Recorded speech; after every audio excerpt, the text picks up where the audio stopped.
Welcome everybody to another edition of Kopi Chats with me, your host Wei Lin. As usual, we talk about all the news fit to show on YouTube relating to Asia with a critical eye. So, what have I got for you today? Man, I've got some good stuff for you. Weekend edition. Here we go. Oh, let's start here. Kremlin accuses Ukraine of contradictory statements on peace talks. So it's been a while since we caught up on Ukraine invasion. I know I just said that all the news related to Asia, but this one seems like a global issue, so we'll spend a bit of time on it.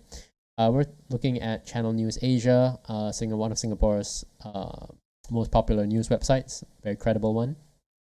So it's been a while since we caught up on this. In that time, we've gone from worrying about Ukraine being overrun, imminent collapse, to basically a stalemate.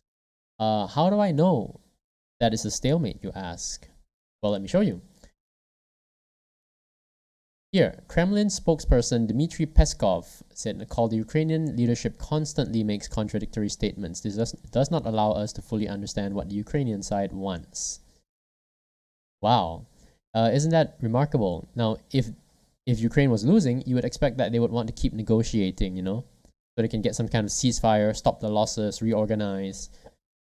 But if you're changing your mind, right, you say you want to talk, but then, shortly after you change your mind, sounds like, you're at best 50-50 on whether to keep fighting and whether to sit down. Maybe you're just waiting for the right time, when you are in a strong position and you agree to negotiate.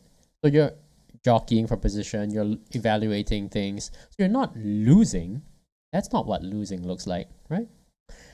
Then there's this other sentence. The last known face-to-face peace negotiations were on March 29th. Wow. That's like 2 months ago, like almost exactly 2 months ago. So there were negotiations early on, but now they've stopped. Again, that doesn't sound like, something that happens if you're losing. So it does feel very much like there's a stalemate at best. It might even be that Ukraine's winning, right? I don't know if you heard that elsewhere. If you heard it for the first time, you're welcome. That's the kind of thing that we'll discuss on this show. And I'll take you, to another piece related to Ukraine. Here we have a report saying the hunger catastrophe is looming. Zelensky warns at a Jakarta town hall meeting. Of course, a virtual one, not a physical one, with Ukraine's grain cut off from the world. This one's actually pretty sinister. Look here. In July, when many countries will see their stocks from the previous year depleted, it will become obviously clear that the catastrophe is coming closer. Zelensky told a virtual town hall organized by the blah, blah, blah, blah, blah, Jakarta-based civil society group. Right. 22 million... Oh, wait, let me go. Yeah, currently 22 million tons of grain are sitting in silos in Ukraine as the country cannot send them abroad to where they are needed, right, as Russia has blockaded ports. So, what do you think? What do you think, guys? So when I look at these reports, and it's very easy to find on Twitter, even on, I don't know, maybe Reddit, maybe Instagram. From time to time, if you follow the right accounts, they'll, give you updates on what's the situation, where the forces, Russian forces and Ukrainian forces are ranged. And it seems like since Russia stopped attacking Kiev, the capital, they've basically been concentrated in the eastern part of Ukraine. So, which means that most of the countries, 90% of Ukraine's borders are in Ukrainian control. So, what is President Zelensky talking about? 22 million tons of grain sitting in silos in Ukraine as the country cannot send them abroad. Why can't they send them abroad? With 90% of your borders in your own control. Russia's not threatening your borders because they're all focused on the east. So, Zelensky goes on to explain. Let me see here. Yeah. He said his nation was working on measures to alleviate the food crisis. We're trying to find new routes, right? We're trying to supply the world market with our grain using railways and European ports. Even these attempts, Russia tries to cut short, destroying our railways, our logistical hubs. Yes. So, it is said that supplies can only travel on congested land routes, and these efforts to get the produce out are under Russian attack. So, do you believe that?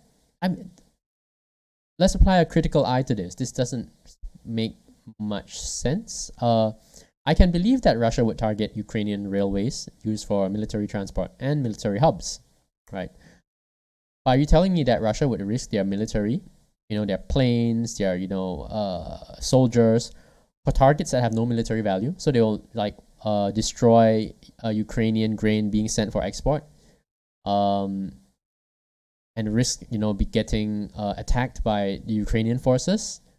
For what? For what gain, right? Because Ukraine definitely has enough food to keep their army going.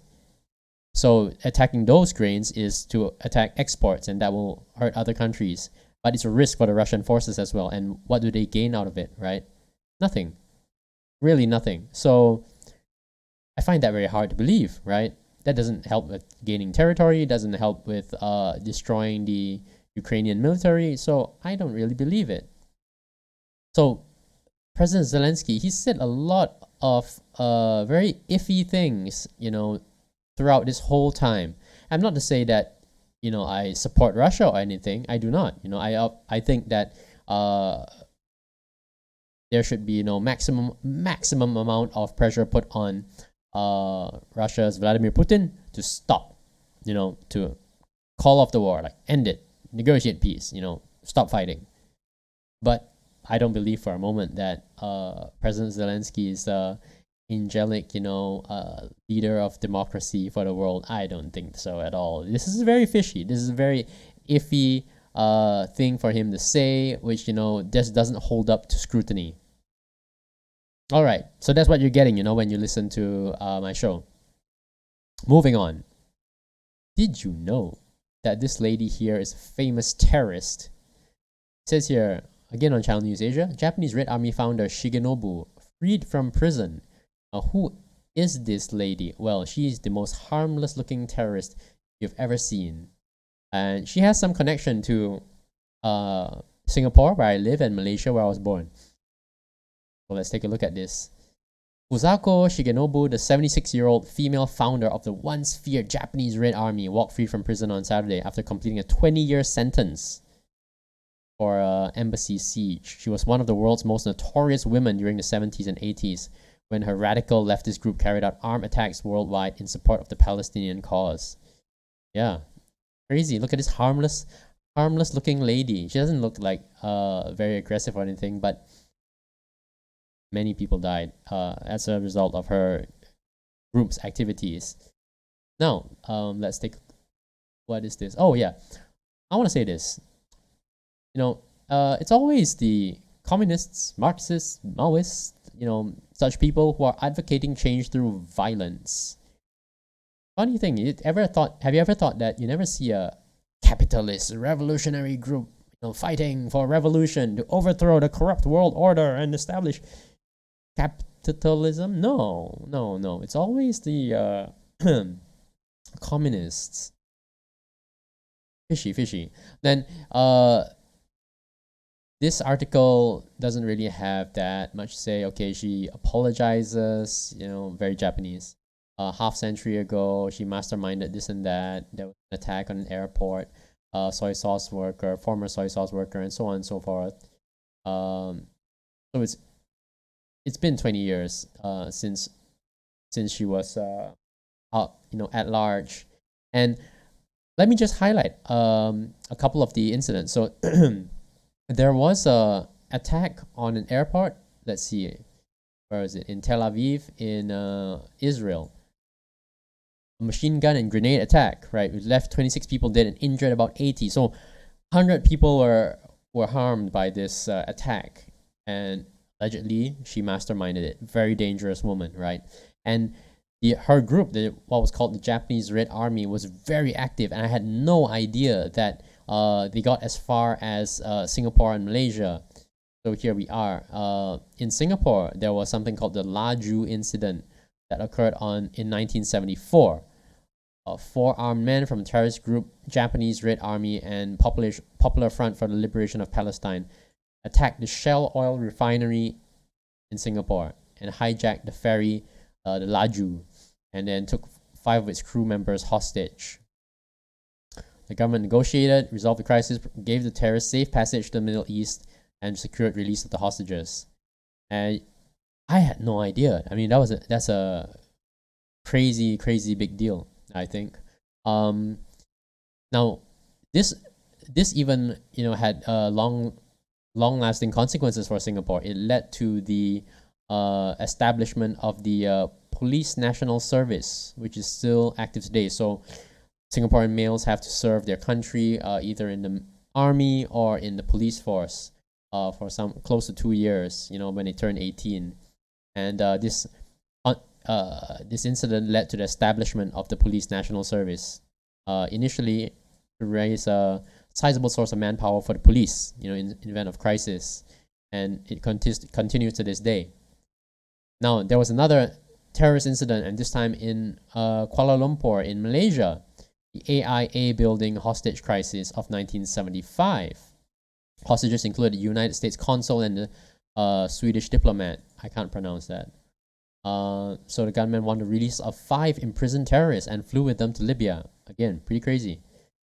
Background: the Japanese Red Army, communist terrorist organization, and they were responsible, dedicated to eliminating the Japanese government and monarchy, launching worldwide revolution, supporting the Palestinian cause.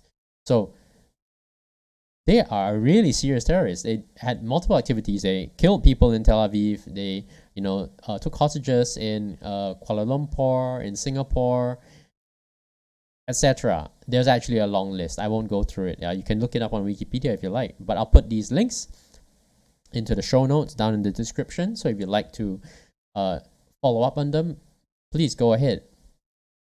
Very scary woman, actually. Very scary woman. Let's see. What did I want to say? Oh yeah. So not really much, aside. Just not much analysis, or rather no analysis. I have no analysis for this. But just to surprise you that I didn't know that Japan had all these things going on. It turns out that these kinds of revolutionary movements were very popular in Japan from the 60s onwards, and I think that was the case for the United States as well as Europe. Like, there were many people who were hippies, revolutionaries, and turns out that some of them were very violent, and including harmless, frail-looking Japanese lady. All right, moving on. So speaking of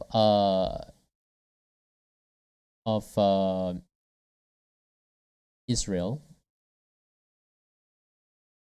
U.S. Secretary of State Antony Blinken is in the news. He was talking about the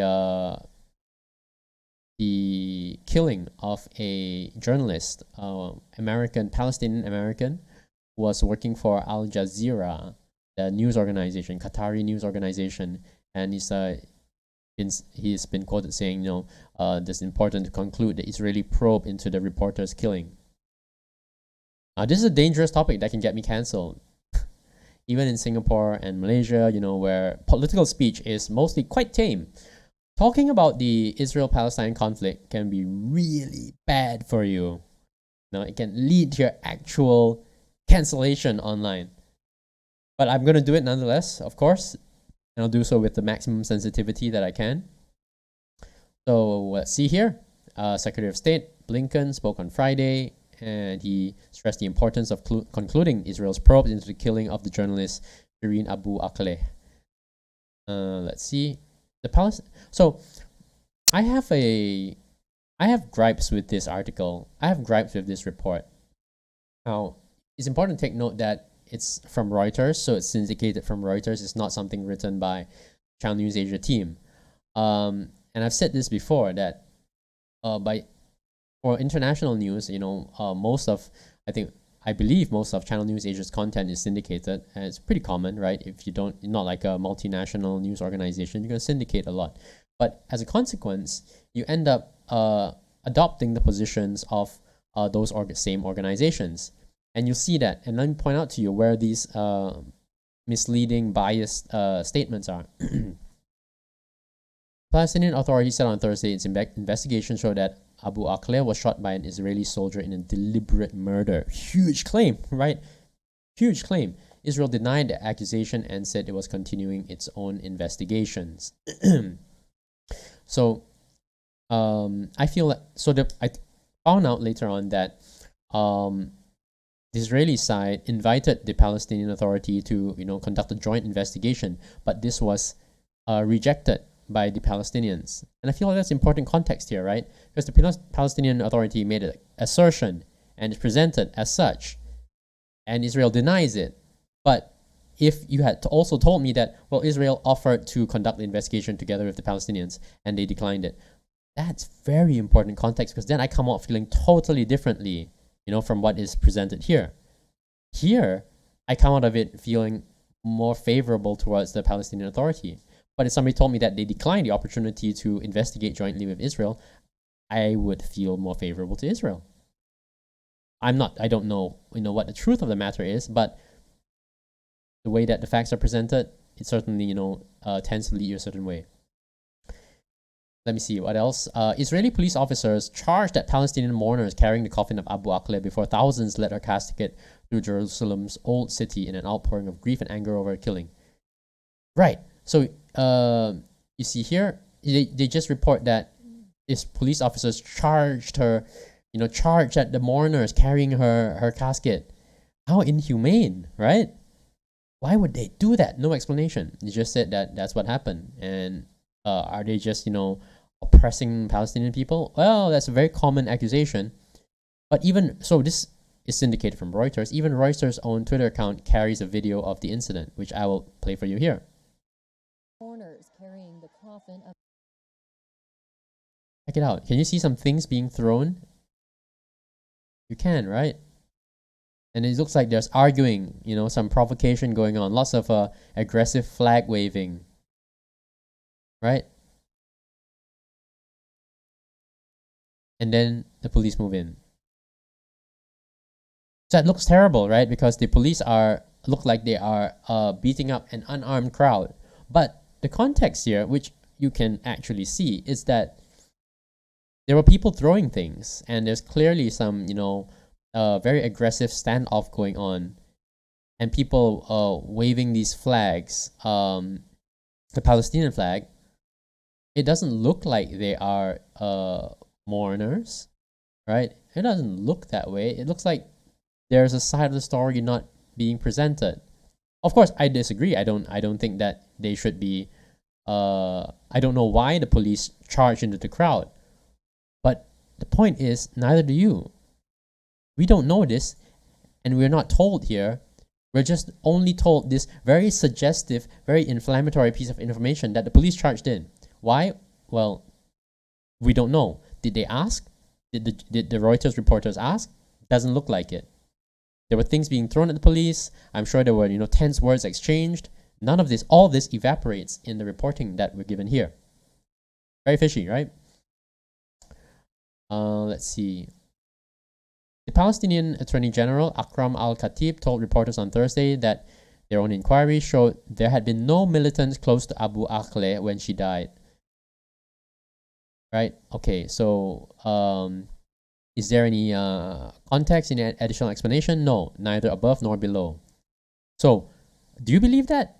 I don't believe that at all, because as it says right here, Abu Akleh had covered Palestinian affairs for more than 2 decades. So it's her job to cover things like clashes between Israeli forces and Palestinian forces, right? She was there, wasn't there? She in the midst of this precisely to cover the fighting. How can what does it mean for the Attorney General then to come forward and say that, well, their own inquiry showed that there had been no militants close to Abu Akleh, but she was she was there as part of her job, close to the action. So when you say no militants close, how close? And what's the implication? It feels a little bit like weaselly denial. So if I'm shot by a sniper, and then the sniper is for instance, Israeli, and then the Israeli minister says there was nobody close to Waylin when he was shot. Yeah, that's true, because it was shot by a sniper and it was damn far away. Doesn't mean anything. It's just a weaselly way to say, no, we're not involved, without saying, we're not involved. It's just a denial without being a proper denial. So it just has that feel. Like, I don't know. Maybe he's being totally honest. He's not trying to mislead us in any way, but it doesn't feel like it, right? And so as a result, I went out of my way to try to find an article that at least presents the other side. And let's just skim it, to try to understand both sides. If you're trying to be objective about things, I think this is the way to go. So here we are, a Jerusalem Post. The Abu Akleh case on social media, where facts go to die. And straight away, that feels about right. Just based on that little bit that we've been looking at, right? No matter who was responsible for the bullet, it was not a murder, nor was it an assassination. Oh, okay, interesting claim. Let's try to look into that. It's been a terrible week for Israel. Yes. Incorrect information has taken over the narrative. Yes. And there's plenty of videos of this police clashing. Yes, on May 11th, Abu Akleh was killed. Yes. It was unclear who was responsible. Yes. Al Jazeera accused Israel, and Palestinians on social media reported that Israel assassinated a journalist, which you can verify is true. You just have to go on Twitter and you search for her name. I'm not going to do that for you. You can do that by yourself, right? Pretty simple. In response, Israel called for a joint investigation with the Palestinian Authority, and they declined to do so. Yes, in the hours and days, there was lots of tragedy. There was plenty of video being shared around. Yep. Now, interestingly, there was one clip released by Palestinian Islamic Jihad. Must be some kind of group there. They showed themselves opening fire nearby and claiming they hit a soldier. But Al Jazeera reported that no Palestinians had opened fire. 100% inaccurate even by the Palestinians' admission. Yeah, so this seems to be a thing, and I don't quite understand it. Clearly, there's a strong media bias against Israel. I think that's pretty clear. It's not an exaggeration to say that at all. Not exaggeration. I'm not really taking sides. It's a pretty objective observation. If you just go on to Google and you search for the name of the journalist, Shireen Abu Akleh, and you see the nature of the coverage that's being presented, you see that it seems kind of one-sided. Even on Channel News Asia, which is a very, in my opinion, very neutral. Very neutral. They took the reporting from Reuters, and they judged that, okay, Reuters is influential, and Reuters' reputation is strong enough that we can just take it and report it. And even in that simple article, I could see that, point out to you where the bias lay, right? Is there anything else that you want to see here? Yeah, a little bit. According to Israeli police, some of the rioters began attacking them, and police retaliated, beating the rioters. In a shameful scene that police should never have been a part of. The images went viral. Yes, that's exactly what you saw. Right, so the rioters appeared to be attacking them, throwing things at least, and so the police struck back. Right. And it says here, now, after the instigators were arrested, the funeral proceeded as normal, but the damage on social media was already done. Israel attacked for assaulting mourners at the funeral, even though those beaten were in fact hijacking the funeral for their own purposes. Right. So, believe it or not, I mean, whether or not you believe what the Jerusalem Post's opinion article is saying, you at least have that context now. Like, this is what they say. This is why the thing happened. As compared to before, when you knew that these outrages happened, but you had no idea why. There's not even a explanation offered. So at the bare minimum, you have a little bit more of a context. You have at least the opinion of the other side, so that you can judge it for yourself. Let's see. At the funeral, rioters violated the wishes of the Abu Akleh family, which had coordinated the funeral with police. Instead, rioters took the casket and carried out on foot instead of in a vehicle, ignoring the demands of family, police, and the EU ambassador. So again, valuable context, and that we were not given at all in the Reuters article, shown on Channel News Asia, right? I mean, fair enough. Granted, the article is really about Antony Blinken's response, but when it touches on the actual incident, it's very light on information, very light on any kind of context, which is not nice at all. Also, let's see. This article mentions that the Palestinian forensic director refused to state that Israel was responsible for the death. I went to actually look this up because I felt that this was really strong. And here, reporter Avi Meyer verified on Twitter, so I'm inclined to take his word for it. He's a spokesman for the Israeli army, so he's not neutral. But this is what he posted. Now, if it was plainly untrue, I'm sure we would be told that he's just lying, but that does not appear to be the case in the replies below. Palestinian Forensic Medicine Institute Director Dr. Rayyan Al-Ali says it cannot be determined whether the journalist Shireen Abu Akleh was killed by Israeli fire or by Palestinian fire. So, again, extremely valuable context that's just not present at all. So, takeaway here, what I suppose could be said that there is a very strong anti-Israel bias, even in Singapore, which is a quiet, traditionally been a very quiet supporter of Israel. Now, there are synagogues in Singapore. There are clearly Jewish people in Singapore. But Singapore goes ahead with business as usual, but keeps it quiet, doesn't advertise the fact that she's a strong traditional ally of Israel, right? So even so, it doesn't protect, it doesn't show itself in the media reporting, and it doesn't appear that the reporters, the media, make a point of trying to be neutral. So it just seems that the bias is very deeply embedded. What I mean to say. All right, enough about that. Moving on. Again, we'll be talking about Mr. Antony Blinken. Yes, here we go. Mr. Smiley Face himself, Antony Blinken. He says that the U.S. seeks China in international order, no Cold War. What does he say?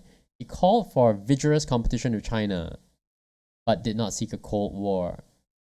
He said that Beijing posed the most serious long-term challenge to the international order. And he says here, China is the only country with both the intent to reshape the international order and increasingly the power to do it. And he says here, he continues, so we will shape the strategic environment around Beijing to advance our vision for an open and inclusive international system, right? So far, so normal. It seems like, nothing out of the ordinary here. But wait. So this is, there's actually something really wrong with this. Already, if you are trying to be fair-minded about things, right? If you see that there is a,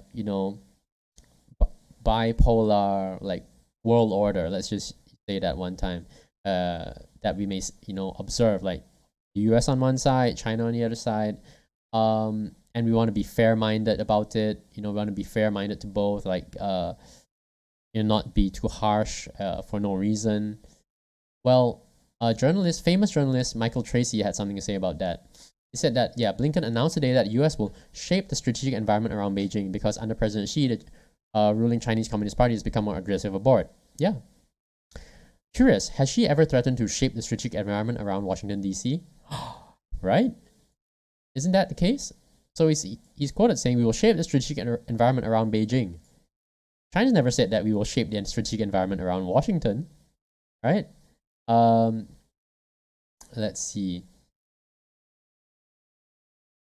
He thinks that the President Xi Jinping is taking an increasingly assertive stance, both at home and abroad.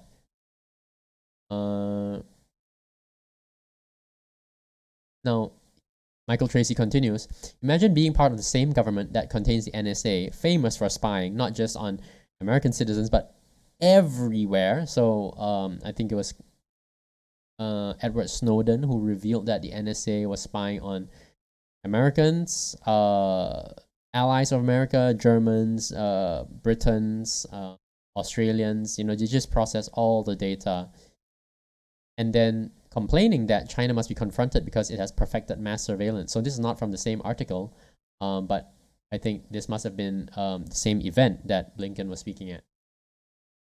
Because we see that in how Beijing has perfected mass surveillance within China and exported that technology to more than 80 countries. Well, yes, but also your own administration, is the one that has the NSA, who spies on everybody. So it seems like rather hypocritical to be complaining about China doing mass surveillance. Also, Blinken complains that China recently conducted a joint military exercise with Russia, which is true. I think reported elsewhere. I'm not covering it in my video this time. Meanwhile, the US constantly conducts military exercises in the South China Sea. Objectively true. I looked it up, and yeah, there the occasional reports that the United States Navy conducts military exercises. I think most recently was with Indonesia. And you can see here, there's a different report from November last year. Excuse me. Oh, sorry, the Indonesian military exercise is to come. It hasn't happened yet. So November last year, US and Japan had their military exercises. So Blinken complained about the Chinese and Russian exercises, but at the same time, his own administration is doing their own exercise. Yeah, what are you gonna do? I mean, it's not exactly like a big gotcha, because as I read this to you, even though maybe you as you read this, you may have thought that, oh, this is such a boring thing, there's nothing new here. I knew all of this, it's nothing much interesting going on. But perhaps you hadn't yet considered before, that there's mirroring going on. Like, the US may be complaining about China while doing the same thing. Maybe that hadn't really occurred to you before, but now once you see it, you can't unsee it. It's not a huge deal, but it's just nice to know, I suppose. That's how I would frame it. Yeah. Okay. Ready to move on to the next topic.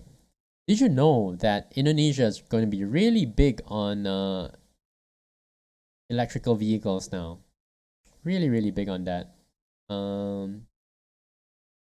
And so there was this article on, Channel News Asia. As you can see, Indonesia wants to bag the EV riches, but locals are split over what it means for them. Isn't that curious? What does it mean that locals are split over what it means for them? What's there to be split about, right? Isn't it great? Like, if you have this tremendous, industry, great industry, like huge promise that you can participate in. So this is what I think. Commentary like this one about economic development in developing countries such as Indonesia, Malaysia, Nigeria even, it always takes this form, and I'm not a big fan of it. Oh, development is coming to this area. What a disaster for the environment and the locals living here. It's so misleading.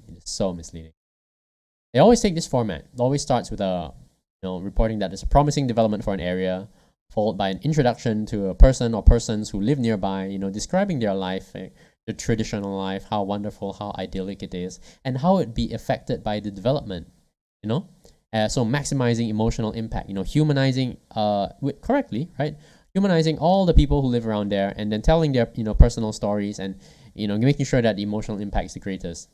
After that, perhaps they'll get in some token comments from government officials, company officials about how to mitigate the effects, and then followed by casting skepticism on it, saying, oh well, who knows. So is this article exactly like that?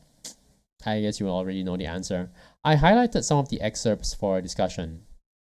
Okay, so there's introduction, blah blah blah. The air was humid, the soil was wet. Wow, really going for it. Then introduced a lady, Madam Ratna. There was a confrontation. Oh wow. And then show here more villagers. How nice, oh, maybe you should even go visit them. And then you go, after introducing the players, the people that you should care about, tells you about the industrial implications, right? Okay, nickel producer. Yes, very promising. And then eventually gets to this part where it says, while the economic case may appear to be clear-cut, not all locals are convinced. So the question is, what does it mean to say appear to be clear-cut? I mean, if it's clear-cut, it is, right? How can this not be clear-cut? There's so much, nickel in Indonesia. The industry is growing at a certain speed. It's very promising. How is that not clear-cut then? So why say may appear to be clear-cut, right? Isn't that just muddying the waters on something that is actually really clear? And then, furthermore, what does it mean to say not all locals are convinced? Is it necessary? Do all locals need to be convinced? Is that a reasonable standard for any decision involving humans, right? Because you take a large enough group of humans, even if you told a large enough group of humans, you told them, I'm going to give all of you, like $1 million each. Some of them will say no, because I don't trust your money, or I don't think you're being honest. It's just human nature. Even if you want to do the best thing in the world for them, some will say no. So what does it mean? Is it reasonable to say not all locals are convinced, as if expecting that all of them should be convinced? No, that's not reasonable at all. Okay, moving on. There's a lot to this actually. Okay, so there's some introduction about the regions involved. Yes, Morowali, Wawoni Island, Obi Island, going on and on and on. A lot of resources there. Already there's a lot of mining going on, right? Then the companies involved, yes, so on. By 2024, what the plan is, manufacturing the EVs and the components, and so on, right? So then we get here. Better income and infrastructure. On the surface, the economic case for boosting the nickel industry is clear, as it would bring jobs, foreign investments, and tax receipts. This would be more honest if the first three words were just simply removed. It should just be, the economic case for boosting the nickel industry is clear, as it would bring jobs, foreign investment, and tax receipts. That's it. What is not on the surface? What is the economic case that's not on the surface, right? Moving on. On the ground, some have seen the economic benefits. Okay, at least that is being acknowledged, right? I mean, it's been really difficult for the author to actually state that anything good came out of this. Now, when some benefit, let me just ask this question. Let me, just put this idea to you. When some people benefit in this context, in this situation, what happens, right?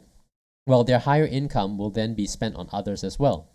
To have more money, what will they do? Well, they're going to spend some of it, right? And then what happens? Well, then the economy gets better because there's more money flowing around for everybody.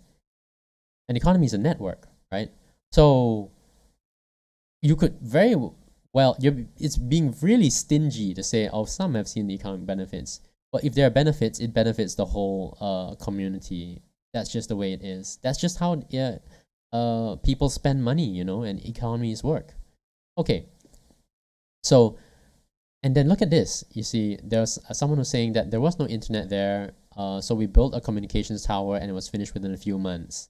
So what does this mean? It means that where previously there was no internet, now there's internet. And who benefits? Well, everybody, isn't it? Everybody benefits. So again, it goes back to this being so miserly and so stingy with praise. Some have seen the economic benefits. Hey, everybody gets to use the internet, if you get the SIM card and everything. Not to mention like building bridges and so on. So it's just see how you see now why I'm not a big fan of reporting on development in developing countries. It's so negative on it. Okay, moving on. There's more. Now, there are NGO people. Mr. Ahmad Ashov said the government's ambitions are problematic. Favorite word of social justice warriors. Then Mr. Nahar, head of another NGO, asserted that nickel mining has caused environmental problems such as polluted water and air. And then here's the kicker. His NGO focuses on issues concerning human rights, gender, the environment, indigenous people, and social justice in relation to mining, oil, and gas industry. So even if you could do the most perfect mining project, with cleanest air and everything, the NGO will probably come to you and say, you have equal representation of the engineers here. Why do you not have like equal split of men and women engineers here? This is terrible. This is the worst social justice score I've ever awarded to any mining project.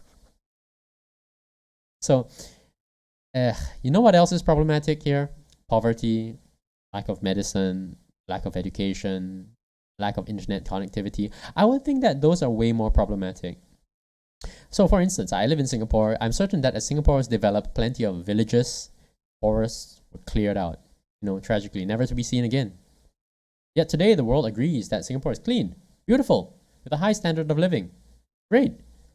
So, yes, forests were cut down, traditional lifestyles were irreversibly changed. But I don't think that it's right to say that, it's all negatives. Right? Okay, moving on. I think we're almost at the end. Now, somebody mentioned, there's I think Madam Lenki, noted a case in Kolaka, Southeast Sulawesi, where almost 60% of villagers near a coal power plant were said to suffer from damaged lungs. What kind of reporting is this? Where a claim, a big claim, by the way, big claim, is unsupported. There's no link. There's no verification to say that yes, this happened. She noted this case. Our investigation showed that this indeed occurred. No, just report this unverified, unsourced claim, and just report it as is, because it suits the narrative. Ugh, just not nice, right? Let's see. And then here you go. One more thing. So about waste disposal, right? Dust, tailings. I don't know what tailings are, but I presume it's kind of waste. After asking the question, isn't it reasonable to pose a question to someone who can answer it? Maybe company representatives, government officials. You're raising the valid question, but you're not giving us the full picture, because you could easily fire off an email to someone concerned and ask for comment and say, like, what's your response to this, right? Because everybody's concerned about that. No, in fact, so you just dropping little bits of trivia, unverified, unsourced, you totally don't know if that's true, totally don't know if that will happen here, but just dropping it, drip feeding this little drips of poison into this well. And then finally, gonna end with saying, I'll protect my land until my very last drop of blood. Oh, doesn't just give you a bad feeling, like really dirty feeling? So that's how these articles tend to go, and you can see it here. And this one was actually written by a staff writer for Channel News Asia. Strongly disagree with the way that it's written. Even if you agree with the sentiment that we want to protect indigenous peoples, we want to develop sustainably, this is just garbage. And so, all right, enough about that. It's if I can say it this way, it's like a child's viewpoint of economic development. Child's viewpoint. Okay, but I won't torture you with that anymore. Moving on. Still in Indonesia, nuclear power has no place in renewables, say activists. Wow, so nuclear power is really coming into the news recently, or at least over the past few months, or years even. You may have seen it, or you may have not have seen it. I've seen it many times. So activists are now saying nuclear power has no place in renewables. What do you think, dear viewer? Just take a moment. The chances are good that you feel like nuclear power is kind of dangerous because of we've been conditioned to believe that nuclear power plants are dangerous places and that there's a high risk of harm, right? Meltdown. So you might feel that you feel this way about it, and maybe you feel that, oh, maybe it's really polluting too, but otherwise why would they say this, right? So I like to tell you that turns out that the latest technology for nuclear power plants, they're called Gen 4 nuclear, turn out to be really safe. That is, they're so safe, they're designed to be roughly something like this. You have to have a power supply, like you have to turn on power, not from the power generation process itself. You need to have an external source of power, maybe from a grid or a power generator somewhere, to start the process and keep it going. And if that power source is cut off for whatever reason, the power generation in a nuclear plant just shuts down by itself. It's unable to sustain itself without an external power source. So in that way, it's really safe because you can't keep it going. It's unable to sustain itself, and it's designed that way intentionally for safety. Yeah. So, and also, if I'm not mistaken, the Gen 4 nuclear, it actually is so efficient, it consumes the waste from other, like older nuclear power plants. It can consume nuclear waste for fuel. And as a result, that's great because, there's so little waste that comes out of it compared to the older models. Okay, that's enough preamble. So what is going on here in Indonesia? Well, activists are urging regulators to exclude nuclear energy from the new and renewable energy bill. So clearly, Indonesia wants to pass a bill supporting the development of new and renewable energy. And some activists are saying that, no, this should not include nuclear, right? Let's see, the co-founder of advocacy group, wants to remove all mention of non-renewable energy. Well, is nuclear non-renewable? What do you think? So non-renewable in our understanding is something like fossil fuels, because once you use it, it's done, it's over, you can't get it anymore, right? Renewables would be like solar or wind, because they will always be generated. They are self-renewing in a way. They just rely on the sun. What about nuclear? Nuclear relies on nuclear fuel, and is it polluting? Do we have a lot of it? Turns out that we probably have a lot of it. And does it pollute? Well, let me see. What is the opinion of the activists? The activists argue that energy from coal and nuclear would increase greenhouse gas emissions. That's what they say. Okay. So, is that true? Well, I found this for you. The U.S. Energy Information Administration has an answer just for that. Nuclear power reactors do not produce direct carbon dioxide emissions. The process of mining the uranium and transporting stuff around and building the facility can produce carbon dioxide, but the reactors themselves do not produce direct carbon dioxide emissions. So maybe that's what the activists mean, but it seems really, really sketchy, isn't it? Because, okay, so if it's not, for any kind of a power generation you want to do, whether it's a new solar or wind, you still have to build the facilities. You still have to build the windmills, you have to build the solar panels, you have to have the factories to produce the solar panels, all of that.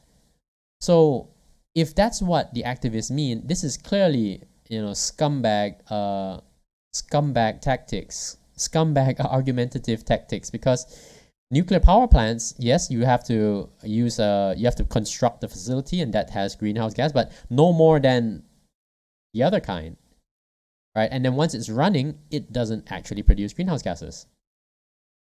So lies, right? And yet they have well, of course they can advocate, but we don't know whether they'll actually make things work. We don't know actually they'll have any effect. Now, I want to point out a little bit more here. Let's see. The activists are also saying countries with abundant renewable energy resources have started to abandon nuclear power. It should be our last resort. Why? Why, right? Because he hasn't given a good reason. He says that, it will, increase greenhouse gas emissions, but we know that that's not true. And then he says that countries with abundant renewable energy have started to abandon nuclear power. Have they? Because look at this. UK Prime Minister Boris Johnson says the UK will build 1 new nuclear plant a year. And the UK, well, like many, Western European countries, has plenty of, renewable energy projects going on. He says that the nuclear power needs to play a larger role as Europe tries to move away from dependency on Russian oil and gas. He's going to build one every year instead of every decade, providing homes with clean, safe, and reliable energy. Isn't that amazing? And so what are the activists talking about? It's ridiculous, absurd. And then he mentioned something about small nuclear reactors, which, as I understand, is exactly the kind of technology that the UK will be experimenting with, building up, right? So it's just absolute nonsense. Not just the UK. Look at this. Japan is to restart idled nuclear power plants. No plans to replace. But they're again going to pick up, on nuclear power, to re-emphasize nuclear power. And it seems like, there's slowly a change in the zeitgeist, in the public's mood to favor nuclear power. In fact, I know this for a fact that Singapore has also begun the study, to the usage of nuclear power. It's being entertained at the very least, and well, may not come very soon, but it is in consideration. So that's the context I want to put to you, dear viewer, that there's a lot going on around here, and in Indonesia in particular, moving away from coal power is a big deal, and there are some people who are against it, and against nuclear, but it seems that their worries are pretty much unfounded, and I have to be concerned about why they're saying what they're saying, and it seems that some of them are just outright lies. I don't want to leave you, okay, I'm done with that prepared material, but I don't want to leave you, feeling all negative and depressed, No, because much of what I've shown you is actually really positive. So even though there are people who are misinformed about nuclear power, fact is there is a movement towards it. That is worth celebrating. That is the message that one should take away, and that we're moving in a positive direction. And you may also another one was, there's unpleasant or unpalatable reporting about economic development going on for electric vehicles. But the point is, it's happening, and that the communities in those areas will benefit tremendously. Who knows? There might be some new towns and cities that will be very high tech. Lots of people want to move there. Could be the new tech capitals of the region. Who knows? It's all to come in the future. But it is without doubt, great cause for optimism, and we got to keep that in mind. So that's all the stuff I got for you today. Thank you for watching. I think we'll just wind down now. If you enjoyed the video, do the YouTube thing, like, comment, subscribe, everything. I really appreciate it. Thank you. And I'll leave you now. You're awesome. Have a great weekend. I'll talk to you again next week. Bye-bye.